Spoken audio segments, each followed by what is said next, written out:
OK and the podcast serves as a vessel to bridge the gap between human isolation and connection.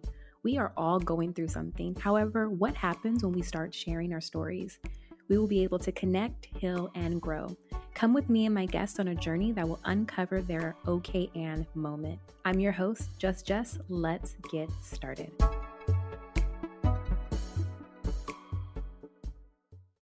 Good morning, good evening, wherever you're listening to this podcast. I'm your host, Just Jess. Welcome to OK and the podcast, where we're bridging the gap between human isolation and connection. And my guest here today, one of the human beings that were a part of my transition going into Atlanta, and she made Atlanta feel like home. Anytime I wanted to go out, anytime I wanted to just, explore, going to concerts, like she was right there beside me. And not only a great friend, but a great soror as well. So I want to pass the mic over to Miss Karen Spicer. Okay, you're about to make me cry, and then my makeup's going. What? No.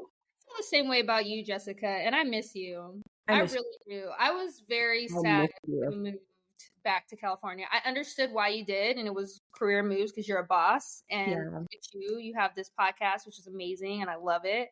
But as I told you before, there was definitely a void when you left. And I love my friends here, but you just have an individual light and spirit that I'm missing, and I wish you were still here. But I'm very happy for everything. I'm happy for everything that you're doing in California, but I do miss you. I definitely do. I miss you. I miss Georgia. I miss us having those times where if we wanted to do something random, like we would be able to go and do it. And it was just our little like California meets Georgia bubble. And it was something that I knew I needed to do. But the fact that you were there and you made it so easy and smooth, and it was just, it was something that it's a core memory. It's definitely a core memory. You did the same for me, honestly. I remember, I will never forget one music fest when we went. Yes. And we were singing to Common when you passed by. Remember that? We had a video. Yes.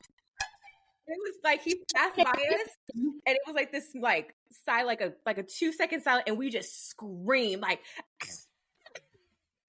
so good. That was really, really good. Yeah. It was fun. I loved it. Good time. I'm thinking about, just the things that we talked about before the podcast and getting excited because we're going to get into it. But we have a concert that we're all going to attend tomorrow. And, it's only, but what, 17 minutes worth of a concert, 180 million people that are going to attend with us. But I'm super, super excited about seeing Usher Raymond tomorrow at the Super Bowl on this 55-inch screen TV that we have in the living room. So we were talking. So when was the first time that you were introduced to Usher? So the first time I was introduced to Usher was actually his first album, like debut album. Ooh. When he first came out as an artist, which was in the 90s. And there was just something about him that was different. He kind of reminded me of a young Michael Jackson, not in the same way that Michael was. He had his own style, his own flair about him, but there was just something about him. I said, you know what? I'm a fan immediately.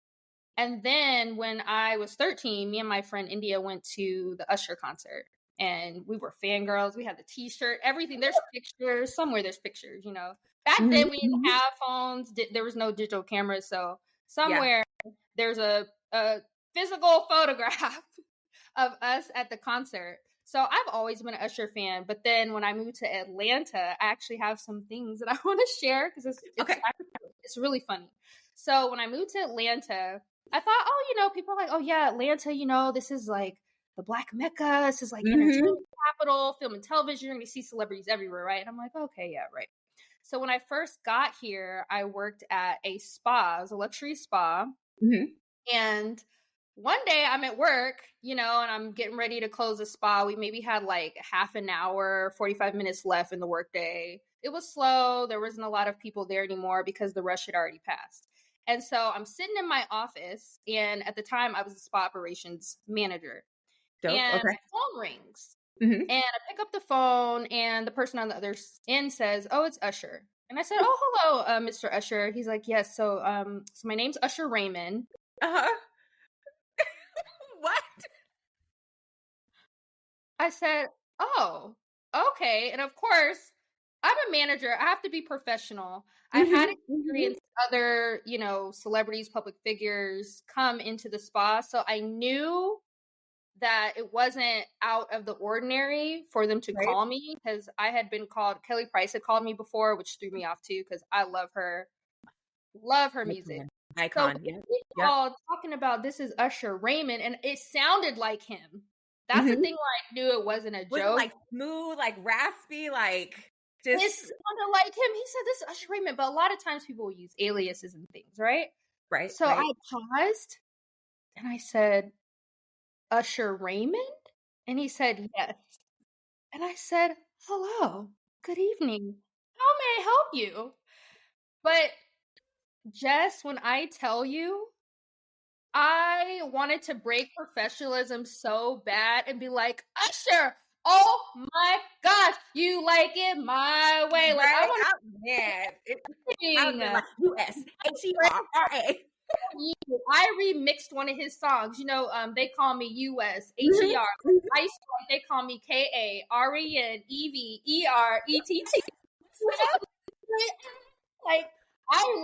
I'm a super fan, right? So I couldn't get out of character and be like, no, you have to be professional. So he said, oh, like, is there any opportunity I can come in this evening? And then he was married, and he said, so can me and my wife come in? I said, oh, sure, and he said, you're going to be there, right? I said, yeah, of course. And they came, I was there, I greeted him, everything, but it's just in that moment, I thought, I cannot believe this is my life. I cannot believe that Usher just called me on my personal work line. Man. Well, it's not personal, but you know what I mean. My direct work line, and ask for me. What? I can only imagine just the sheer joy, but then knowing like where you're at to like wild. But then okay, so that was the first time, right? But then there was another time. So then he came again to the spa on his anniversary. So we helped him celebrate his anniversary and helped him plan like these spa treatments, all this stuff. So the whole day I had to coordinate with him as a surprise for his anniversary. Do you know, the whole time I just was thinking to myself, is this for real? I'm helping Usher plan an anniversary. What? You are. It was insane. I just couldn't believe it. But he's such a nice person. Super nice, super sweet person. And then I also roller skated with him before. So I've seen Usher like up and close and personal and interacted with him 3 times in my life.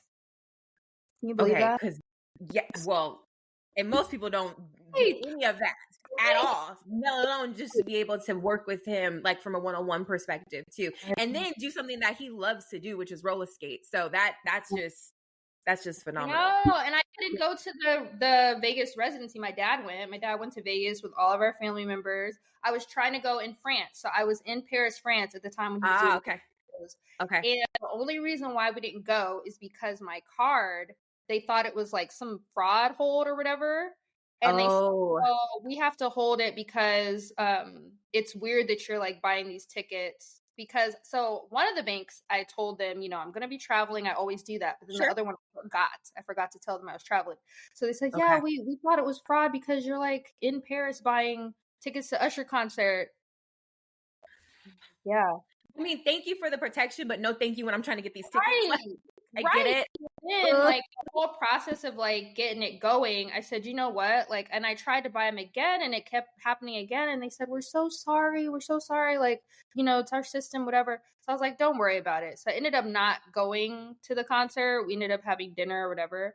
But I tried. Yeah. I tried to see Usher in concert. But then my husband also reminded me, he's like, you know what? He said, the cool thing is you have interacted with Usher on multiple occasions. Yeah, so very true. That's the silver lining to it. Even though you didn't get to go to the concert, you still, you've had your Usher moment, so you should be happy. I'm like, you are right. So. That is true. That is true. It's funny because with having your Usher moments, I mean, just being able to have one-on-one like conversation and coordination is it's a different intimacy, because you have the music, you can go, you know, look at concerts, but just to know like you have those core memories, that's pretty awesome. My cousin, she went to Paris. Her and her husband took her to Paris, so she saw him there. She saw him, Darnisha saw Usher, I think she's seen him maybe 3 times in Vegas. One time her leg was jacked up. So she was in there with like a whole cast on her with crutches. Like, I'm going to go see Usher. And then my sister, Angel, they both went together. So the funny thing about it is, when 8701 came out, that's when I was supposed to go see Usher. And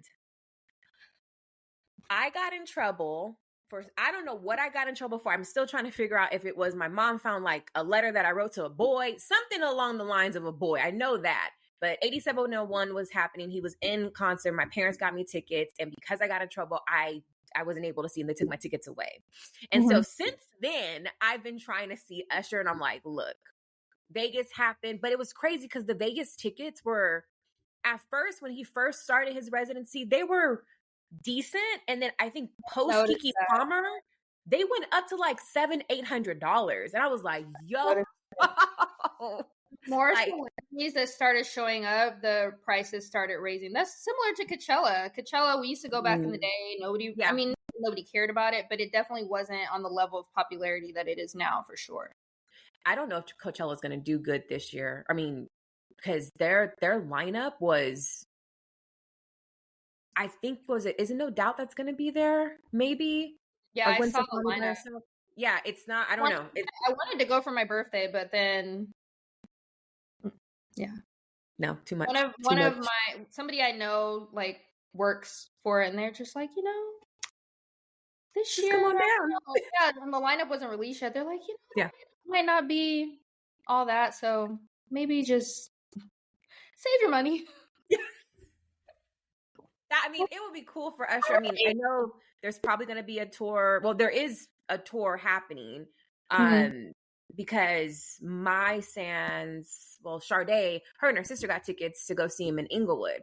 So, and it's supposed to be, I think it's September or something. But again, the tickets went on sale at 10 a.m. or 9 a.m. yesterday, or day before yesterday. And then if you had a city card, you were able to get the code, all of that. But because of the resellers and the bots and just all the craziness, the tickets immediately went up. So I hope that they fix Ticketmaster and everything, because it's happened to Taylor Swift, it happened with Beyonce, and now it's happening with Usher. And I think Adele was like one of the first artists to really push back on saying like, no, like I want my fans to be in the first rows or whatever, than compared to these resellers that are, selling tickets. But yeah, it should be a really interesting concert tomorrow. I saw this have you seen the reel with the lady? She's a teacher and she's teaching her babies about Usher. They're like maybe in the 2nd grade. Oh my God. It is, Karen, it is the cutest thing. She's about probably like 37, 38, and she's going around. She's like, okay, so when you watch the Super Bowl, My Way came out in 1997. And the kids were like, what? Like 1997? And then, so she made these popsicle t-shirts. She's like, so his shirt's going to come off. So I want you to have the popsicle t-shirt and just to follow him when he takes off his shirt. I love it. Yes. And that's the first video I saw was for My Way. Oh man. Yeah, so my first interaction, not one-on-one, but it was his I want to say it was HBO special, and it was Usher Live. He had on the white hat, and it came out on VHS, and that was the tape that I had. And that was like my first like real like, holy crap, this is the guy. Like, this is the guy that's going to have a soundtrack to my entire childhood pretty much. And then when Confessions came out, I was in high school, and that, like, literally those CDs over and over and over again, like to the point where my dad was like, how much Usher are you going to listen to? Like, what is happening with Confessions? Are you going through something in high school? Like, what's happening? Like, talk to me about it. So he's been around for quite some time. He really, really has. What was your favorite album of his? Or what is your favorite album? That's hard. I would have to say hard. I would have to say for nostalgia's sake, My Way. And there's something about Confessions that I loved. Yeah. I loved Confessions. And I feel like Confessions was almost like a transition for him as an artist. I feel like his sound changed as an artist from Confessions till current day. It's almost like it was like an evolution. I feel like every artist has that album that is their pivot point between the artist that they were and the artist that they are moving towards.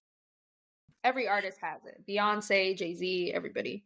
You know, that for him. Just like what is it? 808s and Heartbeats was Kanye's transition album. I feel like that was the last album that we had of like old Kanye before he became a different Kanye. So yeah, that gave me chills because that album, that was like my college anthem. And yeah, '08 and that album was just phenomenal. And another artist that has done a really good job of just evolution is Pink. Like Pink went from there you go, look it, pick to fall, just because, and then like all of a sudden, you know, just doing acrobats and rock and punk and just she's had such a fruitful career to where she's a chameleon. She can transfer to different genres and excel. So that person, like she comes to mind frequently when I think of evolution of artists too. And I actually loved Pink. Definitely when she first came out. I still love her, but she's from Philly. So when I found like a lot of artists, I don't even always know they're from Philly, but I gravitate towards them. And then I figure out they're from Philly, like me, I'm Philly girl, you know? So she's from Philly? I didn't know that. Oh, wow.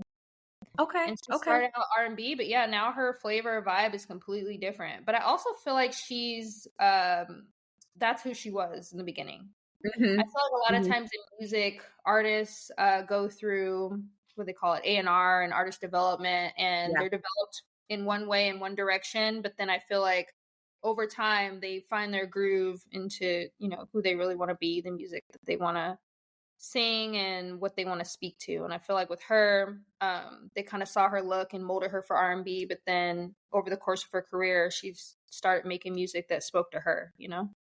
Yeah, that's and I mean, there's so many different artists in that category where we've seen their career just transition. I think of Miley, you know, she had her, you know, there's moments, right? But it's just you're watching someone grow up in front of you and trying to find their groove. So when she performed at the Grammys, I was like, that's her. Like she's here, she's found herself, she's settled within her skin, and she did the darn thing. Like it was just her performance of Flowers was amazing. It was amazing. Oh, her voice is amazing. Miley Cyrus has a voice. She is such a phenomenal singer. She is. I would give that to her. She's great. She's one of the greats for sure. And I want to see Adele. That's one artist I want to see. I love Adele. I want to see her in concert. She when she performed at the Griffin Observatory, that was just, it was priceless. I can see it from the rooftop, but I was like, dang, I wish I was there to go see Adele in person, but it was probably like all blocked off and stuff, and just dealing with that chaos would have been chaos to say the least. But I know a few people that went because I saw on their social media, so I lived vicariously through them, all the behind the scenes and everything. But it's a good concert venue too. I didn't think about that from just being outdoors, but like when you think of acoustics and all that, like you're really fighting with the environment. So, but her voice will carry through all the elements too. So, which is good. Absolutely. So I'm thinking we're going to transition now because one, the amount of inspiration that you give to people, not only, you know, via social media, but when you talk to people, you interact with folks. I want to get into just overall, like, going into leaving California, then going to Georgia, and the things that you've been able to pursue. Let's talk about, like, let's get into it, because I know there's a lot of behind the scenes things, Karen, that you have done and are doing. Like, you are a jack of all trades. When you moved from California to Georgia, what was that transition like? How do I explain it? So I almost feel like, in a way, moving to Georgia was a homecoming. And I Oh, say that in the sense of my identity being a Black woman. okay. Okay. Living in the Bay Area, California, there's some diversity. Mm-hmm. However, there's a very small percentage of people who look like me from the cities that I grew up in and just in general across the Bay Area. LA, I feel like, has a different flair in terms of their demographics, but definitely California, in the Bay Area, especially the city that my parents live in currently, I think there's like 3% or less Black population. Okay. And there's thousands of people that live there. They live in the second largest area, which is the South Bay, which is home to millions of people. Mm-hmm. So 3% among millions of people. There's not that many Black people. And so when I moved to Atlanta, everybody kept saying, it's the Black Mecca, it's the Black Mecca. And when I Mm-hmm. got here, I looked around and I thought, they were not lying. It was a culture shock for me, Yes. honestly, which Yes. is ironic because I am Black. Mm-hmm. Mm-hmm. But it still was a culture shock for me as a Black person to be surrounded by so many Black people. And not only just Black people for the sake of being Black, but successful Black people, Mm-hmm. Mm-hmm. Black people in positions of authority and autonomy that I had never seen in my life. Right. Right. Or if I'd seen it, they're one of a very small few. But here it was like the norm. Mm-hmm. So in Mm-hmm. a way, I feel like moving here was a homecoming for me as a Black professional, and seeing people doing the things that I wanted to do, where back home, I could only hope to be invited to the table, whereas here people were creating tables, pulling up seats, creating seats, as they say. Mm-hmm. And so that's the one thing that I feel like really separates where I come from and where I am now, is the population. Obviously, California, there's beaches, there's year-round sunshine. Geography is very different. So obviously also the environment is very different in Georgia than California. So that also was a culture shock for me as well. But I would say really what makes me proud to live here and happy to live here is the fact that I see so many young Black people thriving in this city. It's when you said culture shock, that's how I felt as soon as I got off the plane. And my mom said the same thing when she came to visit me. She was like, I've never been in a situation where I've seen so many of us, unless it was a concert or maybe church, but it was something that when you literally get off the plane, and you're getting into your Uber, or you're going to a restaurant, or you're going to the hospital, like, we are everywhere. And when you're not surrounded by that, or you're always the only one in the room, it's so I don't know, just it's magical. It's like, hi, hi, hi, hi, hi, versus only seeing one person across the room and you're like, oh, hey, like, and you gravitate. So I love that culture shock was there for both of us. Because when I got off the plane, I said, oh, okay. Never been in the majority at any point in my life. I had never been in the ethnic racial majority of anywhere that existed, not at work, not in school, not anywhere aside from family events, which is a given because it's my family. Right. But Right. outside of that, nowhere had I been a part of the racial or ethnic majority of any spaces that I was a part of. Here, you go to events. Yeah. It's predominantly Black people. You go to a restaurant, you see a lot of Black people. You know what I mean? It's Mm-hmm. just interesting. Mm-hmm. And it doesn't exist in a lot of places. And I've traveled so many places, and it's very special. And it's unique to here, really. I mean, New York, I would say, is a melting pot. Yeah. But Yeah. New York is the most diverse place I've ever lived in my life. But Atlanta is a great place for anybody, but especially Black women who are interested in business, entrepreneurship, or just having a great quality of life and being surrounded by your culture. Like when I drive, yesterday I came back from the Bay Area, California, and when I drove down the freeway in California, you know, I'm seeing NASA. This is where I live in Silicon Valley. I see NASA, Tesla, you know, 23andMe, Oracle, Intel. It's literally the Silicon Valley. And any company you could think of that is a juggernaut in tech, engineering, semiconductors is there. You come here, next day, I'm driving down the freeway in Atlanta, and I am seeing Google, Microsoft, you know, to my left and my right, but then I'm seeing MLK historic site. Yeah. I'm seeing Jimmy Carter. You know, I'm seeing more of our political and civil rights leaders who really, really made strides and changes, not only in the South, but in the United States and around the world. So it's just a different vibe. It's a different vibe, but I love it. I love it here. And I've been here for nearly 7 years. So that's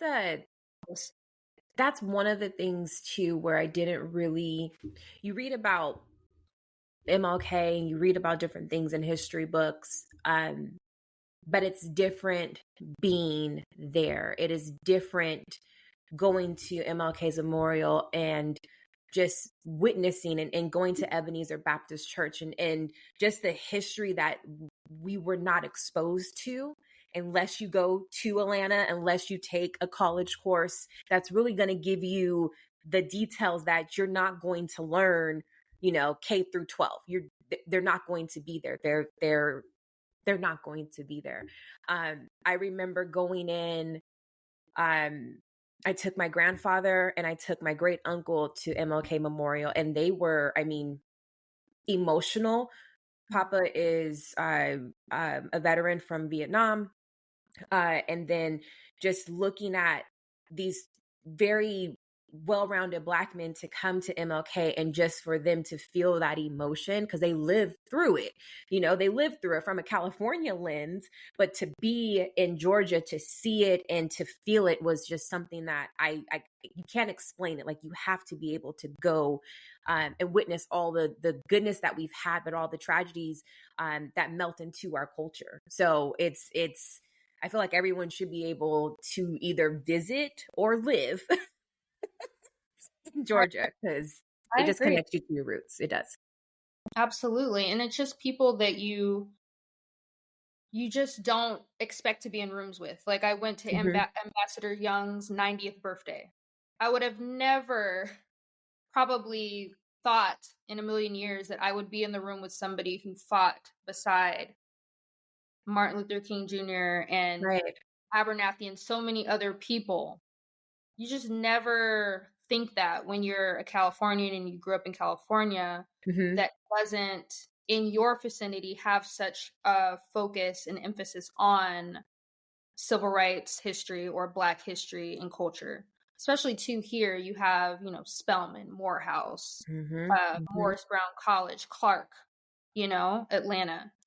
And in the Bay Area, I think there's one HBCU adjacent in Los Angeles, Charles Drew, and they have collaboration with UCLA, but there's really no HBCU culture in California, not in the same way that it is here in Atlanta or in other southern states. So there's just a lot of really beautiful cultural moments here and experiences that I've had that I love it. And I'm happy that I moved here and I'm happy that I live here now. So How did you how did your transition go when it came to work and going into these different rooms?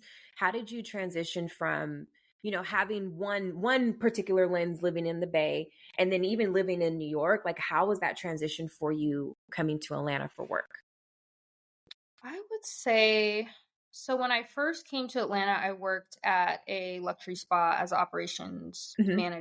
And I would say our staff was pretty diverse. It was my first time working with so many people that looked like me. Hmm.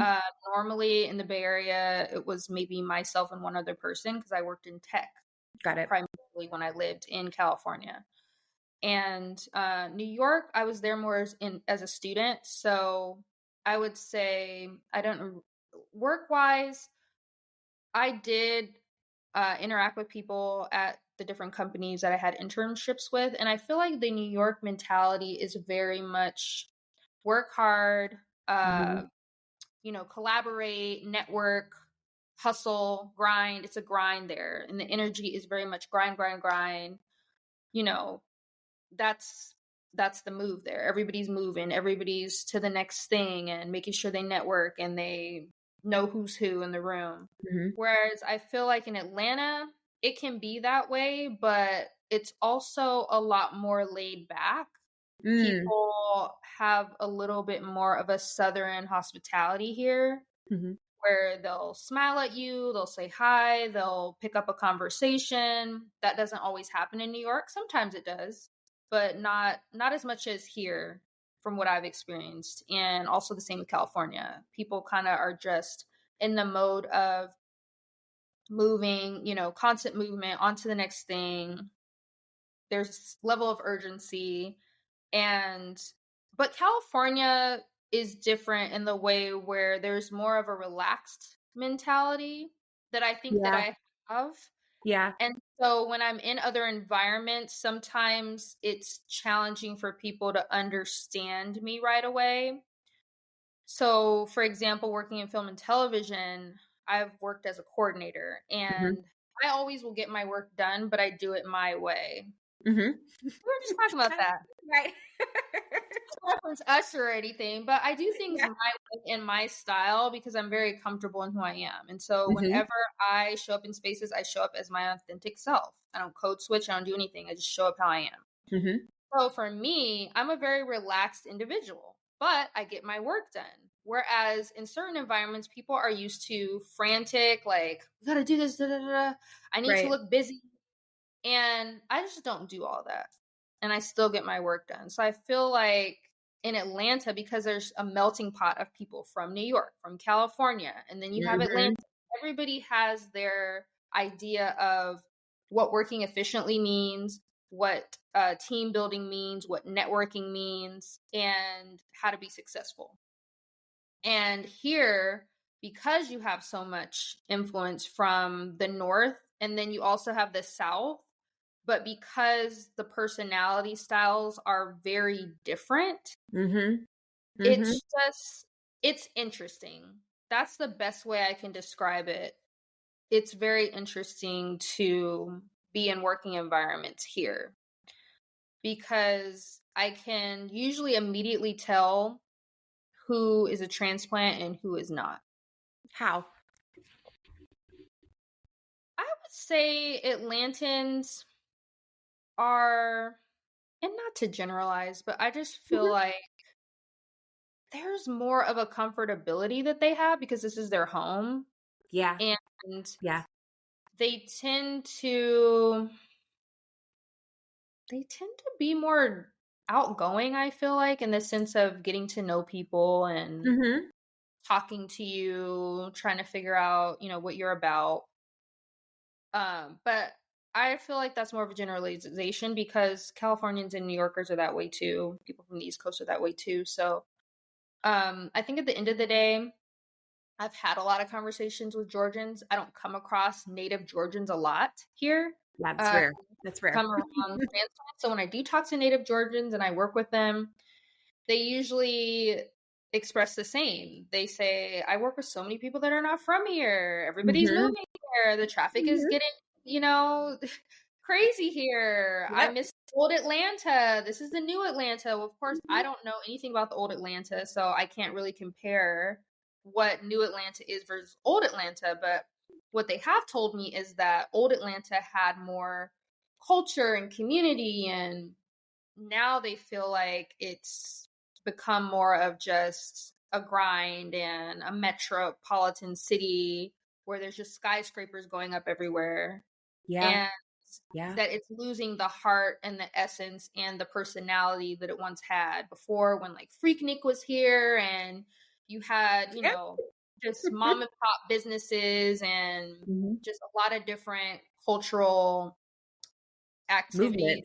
had before that I guess aren't happening in the same way, or maybe, you know, a lot of things have changed. And so it's just interesting to be in a city that is progressing at the rate that it is and to hear from locals that things have changed. Because if you ask me, the Bay Area has changed too considerably. And I feel like if we talk to anybody that lives in a major metro, they can tell you, yeah, things are different. Even New Yorkers can tell you things are different, especially after the pandemic. So, Oh, yeah. I think that's where you have the transition from the pandemic and then going back into life. And life will never be the same after. I feel like this is the first true year that we're out and about and having social interaction. And it feels like people, I know I can be awkward sometimes, and that was really weird for me to say, like, oh, I'm a little awkward now. But when you're isolated for almost 3 years in California, you know, we were on punishment forever. Like, like they didn't let us out until everybody was like, is yeah. California gonna be able to go outside? I was game 2 months. I say, oh, 2 months. All right, we're back. It's fine. And then everybody was Florida, coming. Georgia, Texas. You're like, what pandemic? What? No, Right. there's no. And I was in the Tyler Perry bubble for like a month. How did that go? I lived on Tyler Perry Studios. Tyler Perry stayed in his trailer across from where my room was. So there's like different rows of rooms. Yeah. And so every time I would walk out, I would walk past his trailer, go to work, and then see him on set. So it was interesting, but it was great. And I will definitely give it to him. He is a visionary. And he was the only person in the industry to come up with a plan of action at that scale. And I would definitely say that his business continuity sense is top notch. Because while everybody else was trying to figure out what to do, we were working. Which is crazy because you mentioned Tyler Perry and just his work ethic, and a lot of people, you know, love him. Started off with his plays, etc. But I think a lot of people don't understand what it takes to have a movie studio, let alone the biggest, to where you walk on set and oh, Black Panther's being filmed. Okay, cool. Or oh, Avengers is being filmed. Okay, cool. Like that mindset, that mentality, you have to you're cut from a different cloth. So from, you know, what you've seen with his business continuity and then what you've done in your world, like how are they like have you been able to take things and say like, oh, I can apply this to my life and my aspirations? Like what does that look like for you? I would say that working for him, I have definitely gotten to watch him in ways that a lot of people have not, unless you're working on set with him, obviously. And he's very efficient and he just keeps things moving. And another thing that I really appreciate and have learned from him as an entrepreneur is to do what works for you. Know your audience and do what works for you, regardless of what anyone else has to say about the decisions that you make for your business. And that is something extremely difficult to do as an entrepreneur because you want acceptance. You want people to gravitate towards your brand and you want to build an audience. But at the same time, you have to be authentic. You have to be honest with yourself and with other people. And I feel like he's definitely one of those people that is honest with himself and other people. And he says, look, this is who I am. This is the content I create. Love it or hate it. I'm going to be who I'm going to be. And so for me, with my new baby company that is nowhere near what he's been able to achieve, neither Mhm. in financial success or otherwise, I am trying to definitely take the take basically the lessons that he's taught people in that regard and say, you know what, I need to set standards for my business, for my company, and I definitely need to be able to say no. That is the Mm. one thing that recently I have said no to several people because either what they were bringing to me was something that I didn't want to align my brand with, Yeah. or they wanted to not pay what I felt like my time was worth or the quality of my work was worth. And for Tyler Perry, he's definitely been one of those people. Even, we've heard different artists, especially I know Taraji P. Henson has been very vocal about Right. him being the first person that paid her worth. Mhm. So that's also something that I've learned from him and other artists that own studios and are entrepreneurs at a very high level, that you have to know your worth. You Yeah. have to demand your worth, and you have to make sure that you are consistent in terms of, I think one of my lights went out. You're okay. Should I fix my light? Yeah. Go ahead. Can you hear me? I can. Mhm. One of my lights went out. Should I fix it or what should we do? Yeah, you can if you want to, yeah, totally fix it. Okay. And then we can continue too, because I do think with what you're saying, and being able to know your worth and know who you want to work with and have the like, that means like you're setting boundaries because you know exactly what you want versus, okay, I'll just take what I can get. Like, no, you can be choosy with it because you're worth it. So I love the fact that you were able to not only see it and then him apply it, but then apply that to your company. Do you want to tell us a little bit about your company? Yes. Okay. So Spicer Studios is a Mhm. multimedia company based in the Atlanta, Georgia metro. We offer photography, videography, brand strategy, web, and content strategy for talent, small businesses, as well as individuals who are looking to amplify their brand. I love that. I So love the elevator pitch. that's That's what we beautiful. do. Yes, but Hmm. yeah, it's really important, I will say, for any artist starting on your own, know your worth and Yeah. set boundaries. Boundaries are so important, not only for time management, not only Hmm. for finances and having financial revenue goals and all of that, but it allows you to identify yourself in a certain way and make sure that people respect your identity in the market. What has been one of your greatest moments with Spicer Studios so far? My greatest moments. Hmm. I have a few greatest moments. Oh, let's share. Let's get into it. Yeah. So I would say my greatest moment has been definitely working with my husband, who's my Hmm. business partner. Hmm. Because when we work on studio projects, a lot of times we can be ships passing at night Yeah. because our hours don't always align. I work on set, he works in the office, so he gets off work at a certain time, works Hmm. more 9 to 5 ish, 9 to 6 hours. A lot of times he'll get off at like 8. Me, I could go in at 5 and get off at 7 a.m. and do that Yeah. again. And then the next day, I'm in at 5 a.m. and then I'm off at midnight. So my hours are very inconsistent, whereas Hmm. his are more consistent. So at least with us working in Spicer Studios, we're both working together, same time, same hours. We're able to film together, edit together. So I feel like with us, we already had a strong bond, but I feel Right. like it's made us even stronger together by doing business together as well as being life partners. So that I would love be that. one. And then I would say in terms of the actual work, let me think, because there's so many exciting things that we did last year. Hmm. I loved shooting Paris Fashion Week. I Oh. loved shooting the Luminary dinner with Tamron Hall and D Nice because I've Hmm. long been a D Nice fan, even when he was rapping, which a lot of people don't even know he did that. Right. Very true. Very But true. I remember his song, My Name is D Nice. I remember him from back then. And so Wow. when I posted photos of him, he DM'd me and asked me if he could, get the photos from me and if he could post them. So then I gave him the photos, he reposted them, and he tagged me as the Nice. photographer. So Yeah. that's the first time that ever happened for me. And so I thought that was really cool. I also got to do my first festival, the Honeyland Fest, which was I got to shoot. I'm trying to get out of saying shoot, but it's a photography thing. I Yeah. captured. Okay.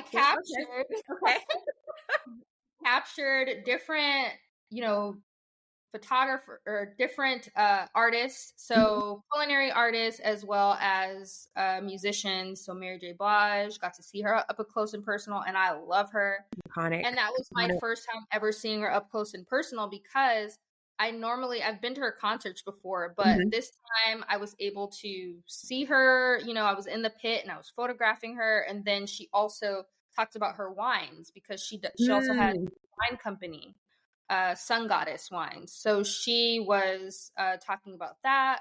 And I got to meet Fawn Weaver and talk to her. She's the founder of Uncle Nearest. And so it was just amazing to be in intimate spaces with these phenomenal women who are essentially doing what I want to do, which is having their own business, owning their time, and just creating really cool things and bringing them to other people.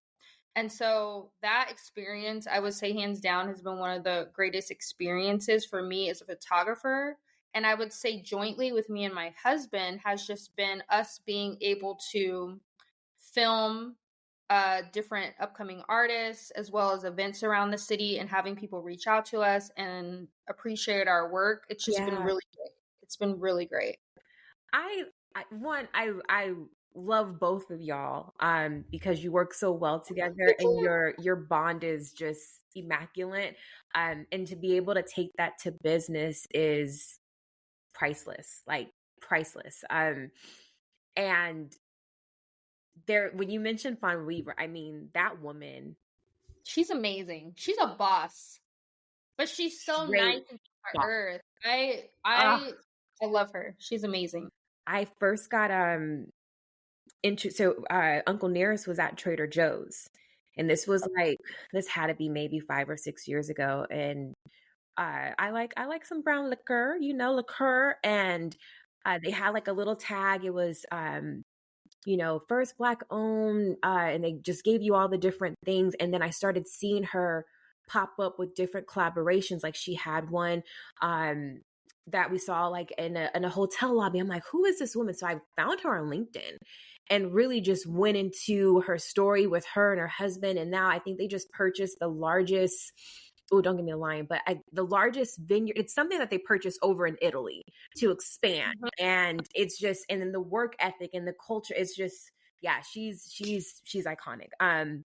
So thinking, and the McBride sisters too, they're expanding to Napa. They were there, and I got to photograph.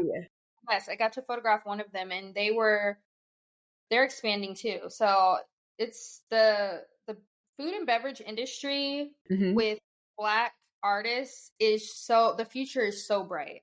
I got so excited because I love food. Food and beverage is a hobby for me. I love it. And so seeing so much great talent in that space and just hearing about the things to come, it's so exciting. And that goes back to being in Atlanta. I mean, when I went to, I took my mom to, it was a food truck festival. I don't know if it was like Black food truck festival, but never the matter. There were so many Black food vendors there, like 30, 40, 50, where opposed to, California, it might be maybe 5.